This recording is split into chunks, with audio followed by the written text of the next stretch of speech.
Anahata, and that means not hit. Ana is not, hata is hit. What this refers to is the sound that is not made by any two things striking together. The sound of my voice, any sound you hear is made by two things striking together, the voice, the air on the larynx cord. What is the sound that is not made by any two things striking together? It is Om.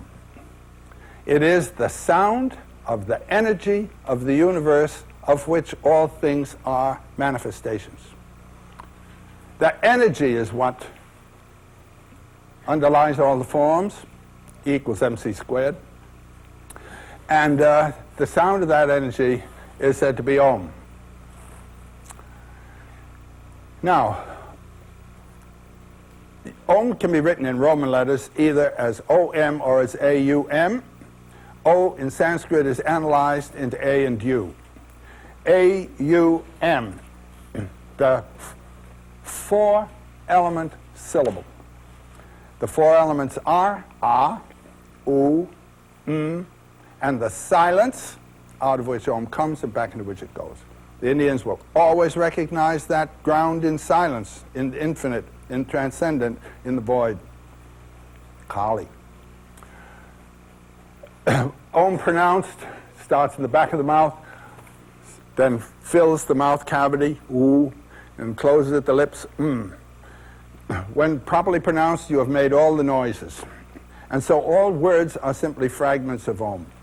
Just as all the images of the broken forms of the world are fragments of the form of forms, so all words are fragments of Om. Om is the sound of the radiance of God.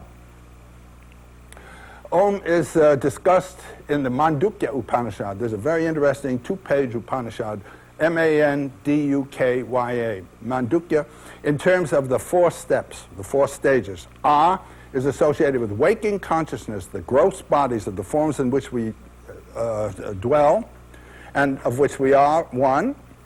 Here, I am not you, you are not I, and a duality prevails, an Aristotelian logic. A is not A. Aristotle's logic is the logic of waking consciousness carried right through it. He's not letting anything else break in there. Gross bodies, they are not self-luminous. They have to be illuminated from without. U is of dream. When you dream, you're surprised by your dream, and yet the dream is you. You as subject are surprised by yourself as object. You seem to be two, you and your dream, but you are one. So subject and object, though they seem to be two, are the same. I and you are the same.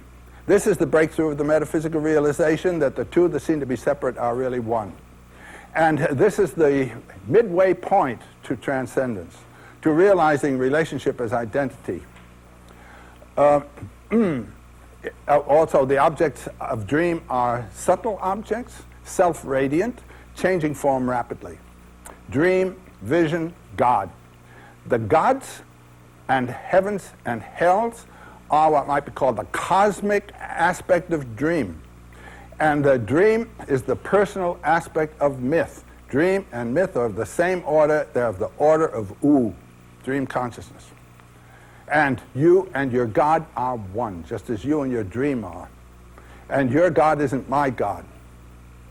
So don't try to push it on me. Everyone has his own being and consciousness. The third order then is of which is deep, dreamless sleep. Consciousness is there. The heart is ticking. The body will respond to heat and cold and so forth and so forth. But the waking consciousness, the aham consciousness, the ego consciousness, is not in touch with consciousness. It is wiped out by darkness. The goal of yoga is to bring your waking consciousness into that field of awake.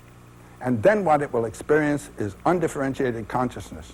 Not the consciousness of anything, but that primary consciousness to which we are trying to yoga, to link our waking consciousness. So that's what we're talking about. Now the deity in the Sanskrit system representative of this is Shiva as the dancer. I spoke of him yesterday, so I won't go through it again. But I will say this, in addition to what I was able to say yesterday. Look at the shape here, and the head, and then look at AUM. In other words, while looking at the image of Shiva, you are hearing the syllable AUM, the sound of the radiance. Now, in lecturing to Methodists, I tell them about graven images. This is a permanent meditation. It's not idolatry. You're not idolizing this image. It's the radiance. It's the opening of it. Shiva helps you go through Shiva.